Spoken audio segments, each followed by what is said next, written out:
Welcome everyone to another episode of Overcome Podcast. In today's episode, I'm going to talk with Monica Steiner, PNBA Ms Natural Olympia, Hall of Fame, and a lot of great stories about overcoming challenges. She has amazing experience to share with y'all, so stay tuned. I'll be right back.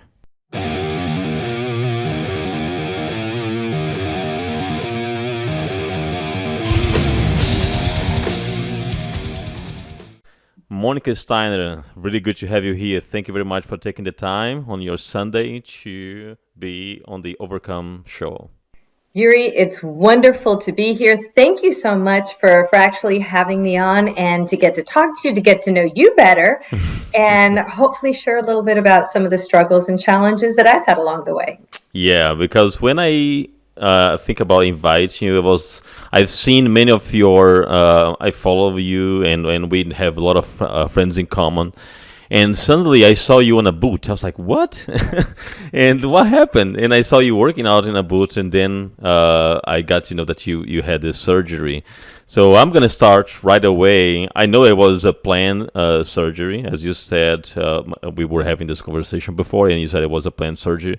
But still, I think it kind of derail if you are not fully prepared of your daily routine, missing normal things, right? Well, if I can, let me actually take you back, because this was planned, but tearing both my ACLs when I was 20 years old wasn't planned. Oh, wow. And I was involved with martial arts at the time. I was a student at UT Austin. And this big guy, actually even bigger than you, if you can imagine that, we were practicing some sparring drills and some sweeping drills. And I was a white belt. He was, in those days, what you call it, a pumdan, so half red, half black. Which martial art was? It was judo? It was Tukong Musul in Austin. So it was Korean Special Forces. Okay. Similar to Taekwondo, but Taekwondo is more the sports side of it. This was more the martial, the Special Forces military. And the master had come from Korea. And strangely enough, later on, one thing led to another. My husband is actually now who was the right-hand man to him back then. Oh. So that's how we actually met. Interesting. Way, and you weren't supposed to fraternize with it. It was a really, really big school. We had up to 70 to 100 sometimes students in the classroom. It was a wonderful time of life. But way back when, I'm a little bit crazy. I was studying journalism. I knew that I might be in the wrong place at the wrong time at some point. So I started studying martial arts, and initially it was just for self-defense. And it turned into much more later on, and much more of a lifestyle. And I think coming back now to some of the injuries, it's that mindset from the martial arts that has helped me throughout my life and through that. That's great. Like I said, we were sparring. He swept me the wrong way, and I heard a pop. I was on the floor. I kept on training. A few days later, I didn't really know what it was. Come to find out, my left ACL was completely torn. At the time I was 20, the health center at UT said, well, if you can actually walk and we will rehab you to walk, it's no use to get surgery. So this was 35 years ago, and things were a little bit different then. Mm-hmm. And he told me, he said, well, you're never really going to do martial arts again. You're never going to do any kind of competitive sports again. But he said, how old are you? I said, I'm 20. He said, well, another couple of years, you really won't be. You're graduating. You won't be that active. I can assure you, Yuri, that when I heard that, you probably got mad. Oh, I was pissed off. And those who know me know that wasn't the first challenge I ever had in my life. I had a lot of challenges as a kid. And I said, no, that's not going to be the case. So I just, adapted. I had the mindset of, yes, I can do this. I'm going to do this. And my goal in my mind, because he said I was never going to be able to do martial arts again, was to get that black belt. And it took me 6 years. But when I got that first degree, that was very, very special for me. And I learned how to do things with my legs slightly bent. I learned how to do things more with my arms. I learned how to compensate. And unfortunately, so you got your black belt. I did. I Oh, did. that's That was the first amazing. degree that I got way back when, yes, I did. Oh, that's So awesome. that was wonderful. And then the problem was 5 years later, my husband and I were in Greece, we were backpacking, and my other knee, all of a sudden, it just completely the ACL tore. But So what do you now I mean out have of Sunday? What are you doing? Were you hiking or doing something? we were, well, you know what? No, we were literally at the Acropolis. We were looking around in Greece, and it was a slippery marble area, and just a slight little twist. Wow. And I think because of all the years of overcompensating for 4 or 5 years with the right, I heard that pop again and the same kind of thing. But this was during a crazy time when we took, my husband and I took off. We'd been married for 5 years, and we left everything behind us, and we went backpacking for 2 years around the world. We didn't have kids at the time, so That's that was awesome.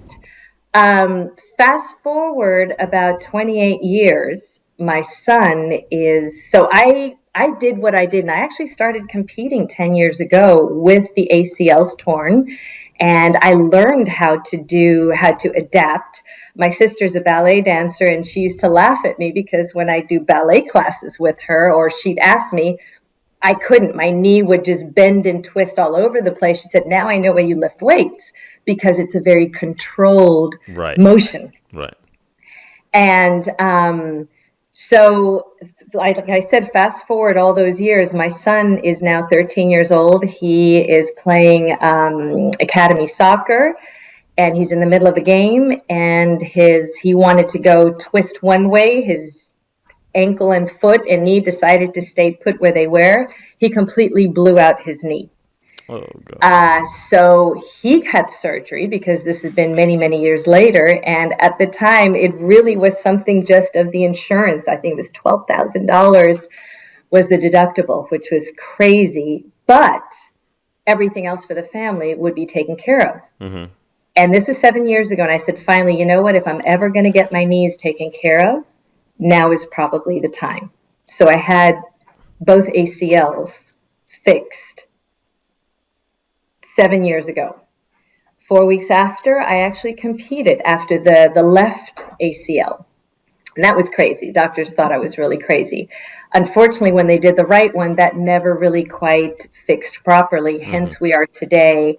And this year, crazy year 2020, I thought we need to get the ACL fixed. I'm not competing for a couple of years. And as you saw, I have foot surgery just about 5 weeks ago.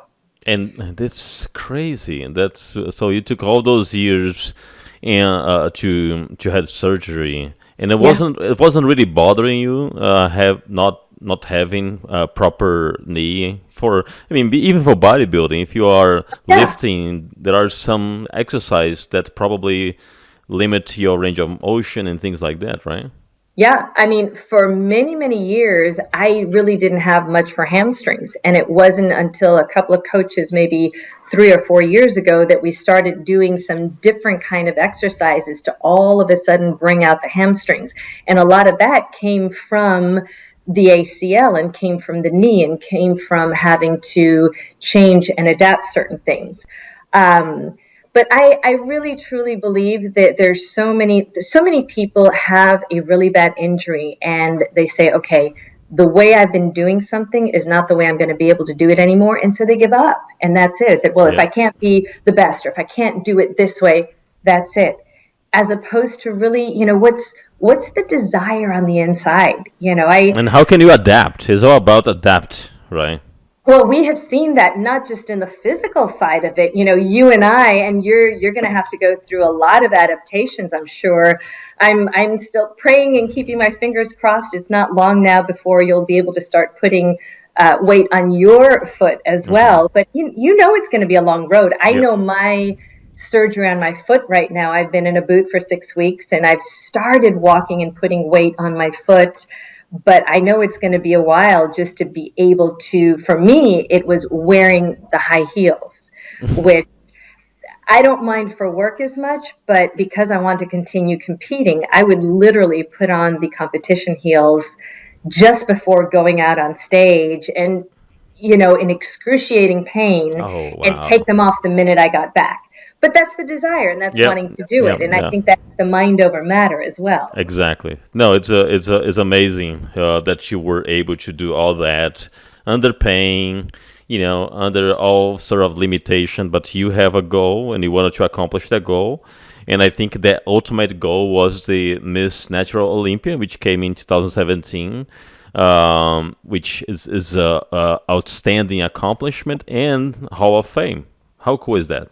Yes. One of the things I just like to tell anybody, the way that you don't get bored or the way that you can always do better in something is to change it up. Obviously to always have fun, whatever it is. For me right now, it's the bodybuilding and things, but whether it's a sport or a passion, whatever, you've got to have fun with it, because when it becomes the grind of having to go to the gym because you have to, having to do that 1 hour, 1.5 hours cardio, whatever it is, if you start really resenting it, it's not good for your health. It's not good for you. And And I you like don't really improve if you don't really improve at the end. completely, exactly. So for me, it was, when I started off 10 years ago, it was literally starting off in a couple of local shows in NPC. Then the next year, it was in addition to NPC, I found the natural organizations, the INBA, PNBA. And then it was all of a sudden going to national shows. Then it was going from figure, trying myself at physique, because I really, really loved the physique. And I knew that in NPC I couldn't, but in the naturals, I could do physique. And I love the routines and I love the expression. And I've always danced on Latin ballroom and things, so I love bringing that, and martial arts as well, so bringing that into it all. And then after that, 3 or 4 years ago, it was the international competition. So that was another thing to do. All while, and that's where the Natural Olympia comes into play, because now it's a very international stage, but over here, and where you have competitors from 50 some odd countries that come and are a part of it. And I never expected at my age, because I still think I'm pretty young or so, but to be asked last year to be nominated and then inducted into the actual INBA PNBA Hall of Fame. And that was last year. That was That's awesome. outstanding story, outstanding, Thank you. career. And I think that what really made a difference was when you were 20, you didn't give up, right? Because that moment really determined how you would behave throughout your entire life, not accepting the no as an answer and finding ways to overcome, those obstacles.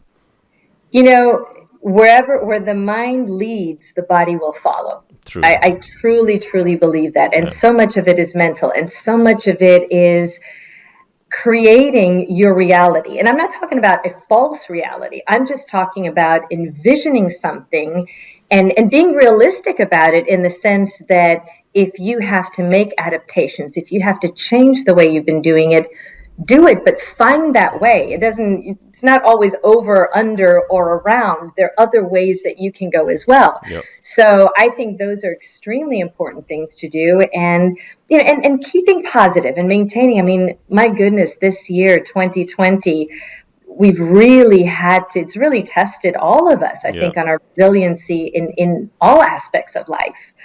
And I never seen you on your posts. I'm pretty sure that at some point you have this, but I've never really seen you complaining or feeling sorry for yourself that you are in certain situation. You are extremely always positive, but there is any moment, even on your moments of solitude when you are by yourself and reflecting, there was any moment that you were like, oh, why me? Why now? Right?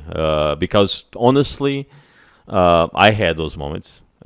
Mind tricks you sometimes. That leads you to those dark places. And I read a lot about that. People that are athletes that exercise a lot, suddenly if they stop, it affects more their psychological aspect rather than physically. It's not only that they stop the physical activity, but it affects them as a person. It's almost like you are losing your identity. Who is this guy that are not exercising? What am I doing here, right? Did you ever had this moment? You're so right in everything that you say. And anybody who says that they haven't had those moments is lying. Okay. I mean, Good to know. I come across, it's true. I come across as being very positive. I know it's something that people tell me a lot. It's interesting because sometimes I look back and I'm like, why is that? And I think it goes back to something my father told me. And I remember from when I was very, very little. And, and my dad, he was an amazing person. He was a desert rat in World War II. He's one of those guys that literally, he was born in Germany. My mother's Argentine, so we've got a little bit of everything going on. And he literally, his family had to leave in the middle of the night, leave Germany on a train to Paris. Back in 1937, before even a lot of things were happening with the war. And then, fascinating story he has, but he would tell me when I was little, some of all these, they call them war stories. And then he said, Monica, laugh and everyone laughs with you. Cry and you cry alone. And I think that stuck with me. That's I think deep. It stuck with That's me. really deep. I love it. I didn't know what it meant at the time, but I remember him saying this several times. And I realize now, even within my own family, I know there's some of my family will always call other family members when they're down, when they have a problem, when something's going on. And then when everything is great, we'll never hear from them. I've always found, now I realize why, that I do go through a lot of periods where I do feel down, or I might feel sorry for myself, or I need that introspective, why me? But when I do that, that's the time that I sort of implode and I don't go outward. And it's not until that's past or that's over or I've dealt with it that you'll see me reaching out or calling or talking to people. Yeah. And I've noticed that throughout. It's just one of the things that I do. So I think we all have that. I just personally choose not to show that side necessarily, even though a lot of times I feel I'm an open book in a lot of ways, and I'm happy to tell you anything you want to know. And I know that I have so many people out there who would be so supportive. And I think that's a very special thing that's reserved probably for once or twice when it's really, really important. Yeah, no, I understand. Because when you are not feeling 100% of yourself, at least right now, that's how I feel. I'm feeling half of myself probably. There are many moments that I just want to be alone. I don't even want to socialize. I just don't feel like socialize. Is almost like, no, I'm missing something here. I have nothing really to talk about. So that's why building this podcast was so important because I get a lot of testimony like yours, like TJ, other people that participated in this podcast. They have and it's great to hear their stories. They're yes, it's amazing. It's amazing. Yeah. A lot of perspective, because everything is about perspective, right? You can feel bad, but then when you see someone in a really worse situation, like, wow, I'm not really that bad, right? And that person is super happy. So why you're sad? So everything is a matter of perspective. But it's also, a lot of it, I think, has to do with where you see your identity. And I know people who, for example, their identity has been completely taken away from them with an injury, because that was 100% their life. When you think about it, it's putting all your eggs in one basket or in that particular basket. And then when that's taken away from you, what is there? Right. There's nothing left. Excellent point, yeah.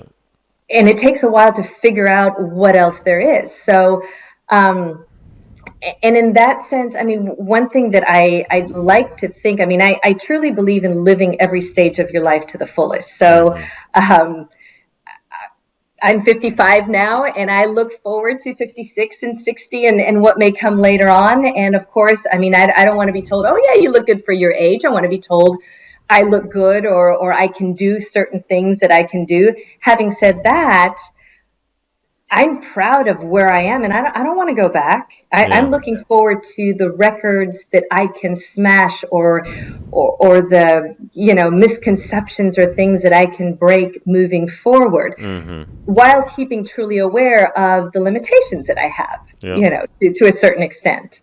Yeah. You don't want to keep thinking about how great it was 10 years ago, or how great it was when I had that stamina or that performance or everything. Otherwise, you're gonna live on the past, and it just doesn't really help. I agree with you. I agree. And, and while that stamina was great, it's like I just recently had a friend of mine whose daughter is getting married. And so she was talking about trying to get into the gym. But she said somebody that was training her is training the daughter the same way she's training her. And, she's my age and wanting her to do plyometrics and jump up and down. And I said, you don't have to do that. You can do really well not having to do what a 20-year-old needs to do, and still get the same results. Yeah.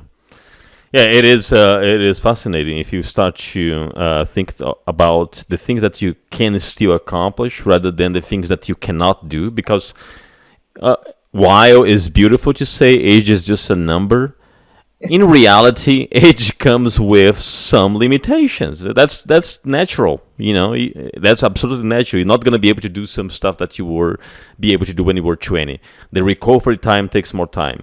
If you have an injury, it takes more time to heal. So there are limitations, and that's a fact. But there are other things to explore, right? That you can do. Completely. And I think the trick about that is trying to open your mind, and of course at every given time in life, that there's a time for exploration, there's a time for family, there's a time for children, there's a time for, and sometimes we miss out on, oh, I really like reading, but I don't have time because I'm doing this, or I'm involved with this sport or that. Well, when you have an injury, when the time closes, one door sort of closes in one way, then maybe you can remember, say, yeah, I also had these interests as well that Hmm. at that time I couldn't get into. Well, maybe now is the time to do Right. that. But unless you're exploring early on, then you're left with nothing later on to go back and look at. Yeah, no, absolutely agree. Now, one thing that I noticed with you and your husband as well, and many based on your lifestyle of being a natural Miss Olympia and everything, is about the health diet all year long and right supplementation. And for us that are healing of injury, I think that's extremely important. I saw your live the other day with your husband about some of the supplements Yes. that are important during this phase. Can you highlight some that you took throughout this Definitely. I this mean, I this think, injury? yeah. I think one of the very, very important things, so many people think that when they're injured, uh, they think about rehab after an injury, after surgery. What they don't realize is that prehab, or what you do beforehand, is as or even more important, just to prepare your body before you are going to put it through some kind of traumatic event. Now, with you, of course, that was a little bit different because you had a terrible accident at the time. Hmm. You weren't planning on this. Having said that, most people, even when they tear the ACL or they have a shoulder problem, whatever that may be, they don't have surgery right away, because many times you have to wait until some of the inflammation goes down. So when that is the case, the best thing is to start early, both with supplementation. Certain vitamins and protease is one of the things. With my foot, for example, my doctor was wonderful because he said, I want you to have a certain level of vitamin D as well as vitamin K before I'm even going to touch you, because I want your bones to be able to harden up and to grow even right after the surgery. Interestingly enough, he didn't say it that way, but BCAs, branched chain amino acids, as well as glutamine, were in a concoction that he wanted to give me. I said, oh, I've got my own, because I do that all the time, Yeah. just for repair and to help with the healing process.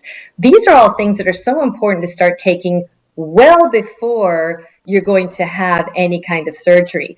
I used a certain amount of homeopathy, but I think, vitamins and certain things are extremely, extremely important. The other thing was certain exercises. If I know that I'm going to not be able to use my foot or my leg or my knee, first thing I want to do, the month before I did my surgery, I think I did legs every day just because I knew I was not going to be able to use them for quite some time Makes after. sense, yeah. And the other thing is also preparing that other leg that's going to have to deal with a lot of the strain from, in my case, I'm sure it's the same with you. Well, are you even wearing a boot? No, you can't. I started the boot this week because I was in a kind of a removable cast, something like that. But I have the boot now, but I still cannot bear weight. I'm still on the crunch. Right, but it's the hips, because once again, when you do have that boot or something, your hips are completely malaligned. Yes. And I'm fortunate because I actually know a really good chiropractor. My husband is one. Yeah. So he can help take care of that. But it's knowing that the foot is going to mess up the knee, or the knee that's going to mess up the hip, and that's going to mess up your back, and how one tell me thing leads about to it. another. Yeah, tell me about it. I'm feeling some back pain now just because I'm overusing the right side. It's a mess. When everything is over, I will try to visit a chiropractor to adjust for sure. And one of the things too, okay, so there's the chiropractic or manipulation side of it, which is important to get things working. But don't forget also, and I don't know if you've ever tried this or not, but even for those out there, acupuncture is another great way, especially after having surgery, those who are even post-cancer, that happens as well. And the whole premise behind that is because it's opening up certain channels, certain circulation in the body that's been blocked for one reason or another. And that's really what acupuncture, of course, it comes from, the Eastern philosophies and medicine and everything else, but that's exactly what it does. I've done many times acupuncture for my elbow. I have really serious arthritis on the elbow, and it helps a lot for sure. Just if nothing else, for that circulation, that's what I'm actually doing that right now for my toe, and what it's like. It's probably so swollen, and that's what's going to take a while because, it's an extremity and there's not much circulation at all down there. It's not like, up here where the blood is flowing that much more. Did you also take any probiotics? I do. I'll take digestive enzymes usually whenever, because that helps with everything. And I'll take, not always. And what I like to do is go in a way in cycles. So, I will always take some good EFAs, essential fatty acids, lecithin, a multivitamin. But then in addition to that, I will take some of, obviously the branched chain amino acids. I took something before and right after my surgery. There's one called Repairzyme, which also there's certain herbs and things that are in there that helps with repairing yourself. How did you do? I'm curious with pain, because that's one thing. I don't like taking pain meds at all. Well, I'm terrible with pain, to be very honest with you. I don't like it. It bothers me, and not only that. I work with my full-time job is with computers. I have a lot to think and to concentrate, and the pain was so excruciating that I was not just able to concentrate. Right. So I did have to take pain medicine. I didn't have any other option. At least to me. Either I was in bed or I was thinking and doing something. And I didn't want to completely disconnect from work because then I would be idle and thinking a bunch of crazy stuff in a bed. It was not a good idea to be idle. I want to occupy my mind. But to occupy my mind, I need peace. And to have peace, the pain and the peace, it doesn't really come together. So I did have to take pain medicine. Well, and I think that is very important too, because especially when you have something that as acute as what you had, you want to not only take care of the pain, but you want to stay ahead of the pain, because that can get that. And once pain becomes chronic, then it can really mess with, your head and everything else that's going on. So, for those X amount of weeks that you need to, I mean, that's very important. And then in addition to that, that's where all these other supplements come in that'll help you heal faster. And I did a combination of certain natural supplements, certain homeopathy, ruta, which is a big one I remember as a child taking for bones, arnica, which many people know about for bruises and things like that. So I combined that. I combined a bit of acupuncture, and I combined the supplements as well as even essential oils. One thing that I've started using over the past couple of years were certain essential oils, and I found copaiba, which comes from Brazil and has certain attributes that CBD does, but without the CH, whatever the specific thing that CBD does have. So I take that for pain sometimes in the morning, have just a drop of that essential oil, the copaiba, under my tongue, do the same thing at night. And I found, of course, I didn't have the same kind of pain that you had, but that was really, really good at mitigating a lot of those things. Yeah, in my case, I had to put some screws, some plates, so it was very invasive. And this injury is really bizarre. I was reading yesterday that there is only one case out of 60,000 people per year. So I was like, oh, that's me. That one in 60,000, exactly me. It's But very Yuri, rare. how exactly did it? Because it was during a match, wasn't Yeah, it it? was during a jiu-jitsu match. We were standing, we're still standing, trying to take. I was trying to take my opponent down, and I also do judo. So I was planning to do a judo takedown. So I was positioning myself to do one movement called tayatoshi, and I position my right foot. I start advance with my right foot, then I turn my left to swing, but then when I was turning, he pulled me the other way, and on that movement, I had to rebalance myself. So I went straight, and it was bizarre because I've done this many times. But then when I twist to come back and not lose balance, my foot kind of twist in a really odd way, and I heard a pop.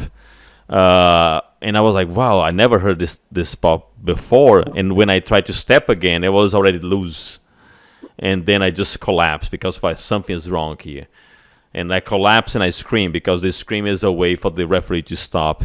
He knows something is wrong. So it was that. It completely ruptured what they call the Linz-Frank ligament, which is on top of your foot. It completely ruptured that and broke some other bones. So my foot Well, I was... saw all the screws. It was crazy just with your x-rays and everything else. Yeah, it's really bizarre. It's really bizarre. And my doctor said, well, it's something that is even hard to reproduce on labs. Usually, people that has Linz-Frank injury are NFL players, and the reason why they have a lot of Linz-Frank injury is because they are running, they are fast, and they change directions really fast, and their foot stay and the body goes, right? Yeah. It was similar. My body went to one way, my foot was planted in the same place. So let me ask you, as you know, because I've been watching your posts as well, as X amount of days since the injury, X amount of days since the surgery, X amount of days until I can walk. Right. What comes after that? Oh, I want you to really go back to the mats. That's my goal. I want you to practice again. I want you to compete again. But I want to have different stages. I want to build muscle, recover my left leg from the muscular perspective, hamstrings, quads, calves, and everything, right? So I want you to feel strong again before go back to the mats.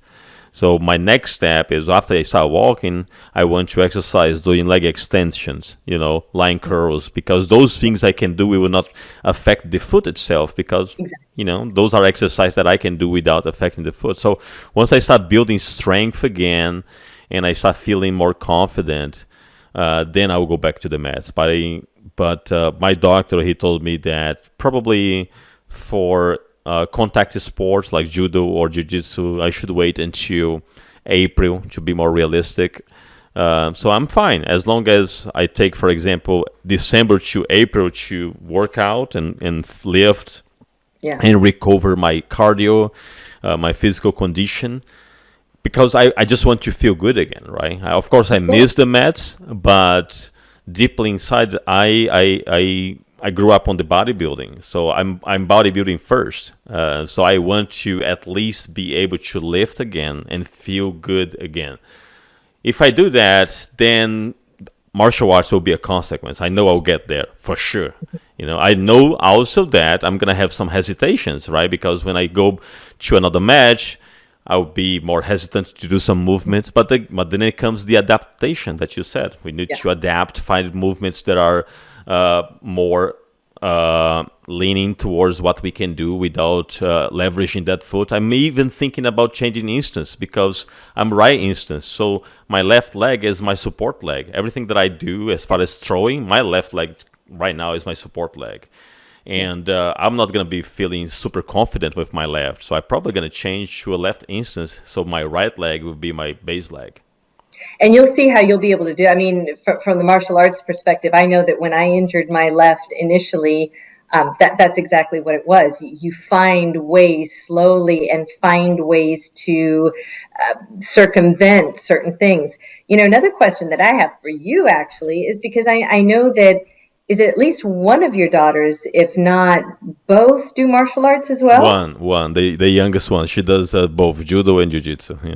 So, part of, I know that what you're going through, just like we all, when there is an injury like that, it's the pity party for ourselves. But at the same time, as a dad and as a person that I'm sure she is looking up to, I bet it's been very interesting for you having to set that example and probably even show her what it's like to be going through this. But at the same time, hey, we're going to get through this.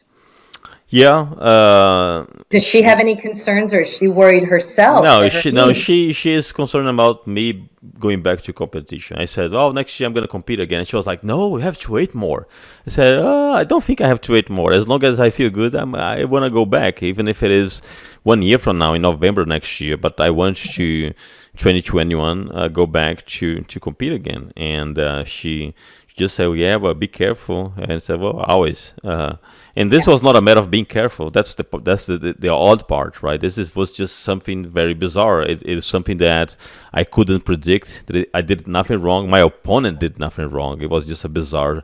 It's a freak accident. Yeah, it's like I was when I was watching an interview of Kobe Bryant when he tear his Achilles tendon. He was doing a movement that he does all the time because the journalist asked, "Did you do anything wrong, or did you do anything that you never done before?" I said, "No, I did the same movement that I always do." Yeah. No, exactly.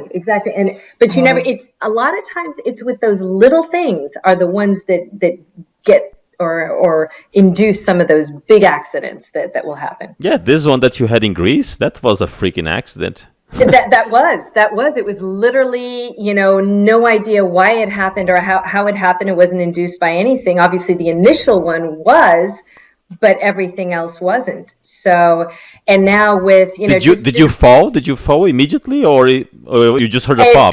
It's as though I heard a pop, my knee gave out, and it was because it's that marble kind of flooring that you have.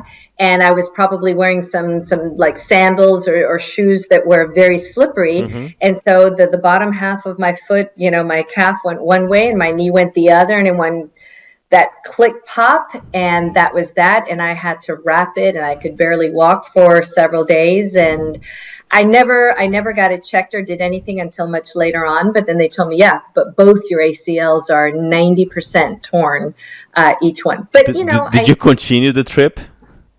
Oh yeah, we were only halfway into it. Oh yeah, I definitely continued the trip. So you just wrap it up and you continue the trip that way.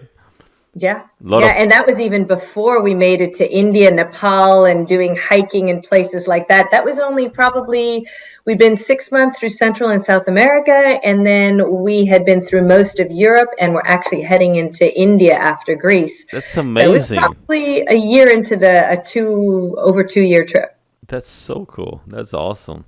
You can't live in fear, and you can't let life goes on, and you've got to find ways to really enjoy it and to just to keep on going. I really believe that.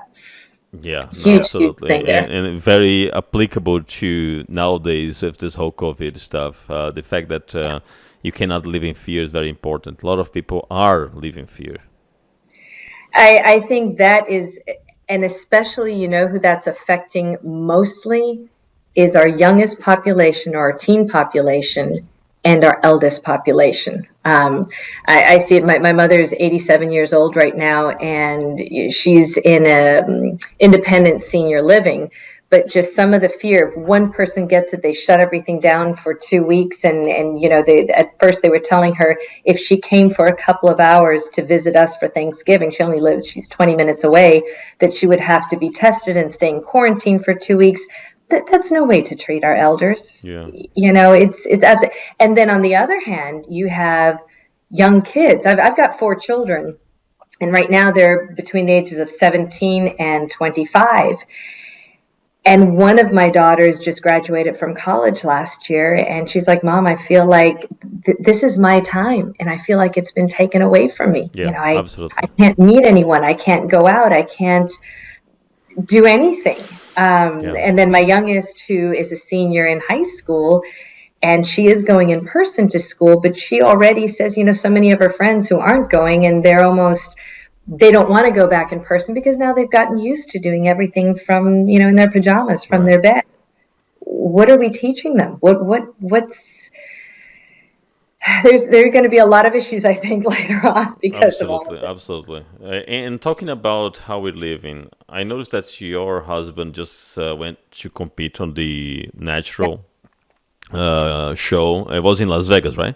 It was. He did. It was the Natural Olympia, and we were so grateful. The beauty about the Natural Olympia here, the PNBA one, is because like I said earlier, there are 50 some odd countries that are part of this. So all the countries come together, and you have Team USA, and you have Team Italy, and Team Brazil, and Team Australia, and all of the Eastern European countries that come. Well, this year, of course, none of them were able to come. We had some Right, that was going to be my question. How these people flew to US with all those restrictions?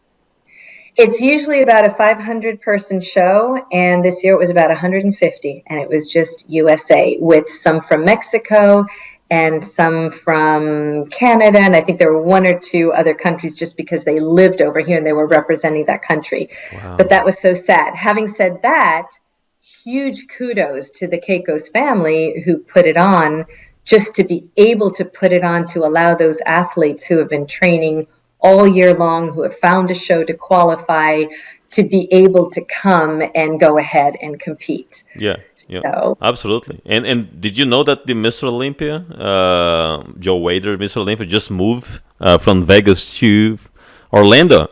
Did it? I heard a rumor. So no, it's official. They just announced last week. They moved this year will be in Orlando just because of the restrictions in Vegas. Well, and there were a lot of restrictions. So, I mean, we were fortunate. We were at the Golden Nugget Hotel, because usually it's in the Rio or somewhere else. And they had tried to move it to the Paris, but there was restrictions of, maybe 50 people max. Well, yeah. You can't do, I mean, the natural shows are smaller than the Olympia, where you have thousands and then you have all the exhibits and everything else. But it's very hard. You can't do that. So Right. we had, the guys were masked on stage. Some of them actually could take it off when they were doing their own routines. But they were very, very strict, even at the hotel, about everybody wearing their masks and what they were or weren't doing. We were very fortunate to be able to do it. But now, even in the past week, things have gotten a bit worse. So I know that a lot of places are closing things down, too. In Vegas. I've heard in Vegas as well as everywhere else. My daughter lives in Colorado, and she said that as of yesterday, restaurants closed indoor. Gyms are now only at 10%. Wow. Which is We don't have that much problem here in Texas. No. I mean, I'm so fortunate. I'm so glad that we can work at that. That is your health, going back once again to keeping your immunity. What we should be promoting is losing weight, being healthy, taking things that will boost your immunity. Right. There's several different things like astragalus.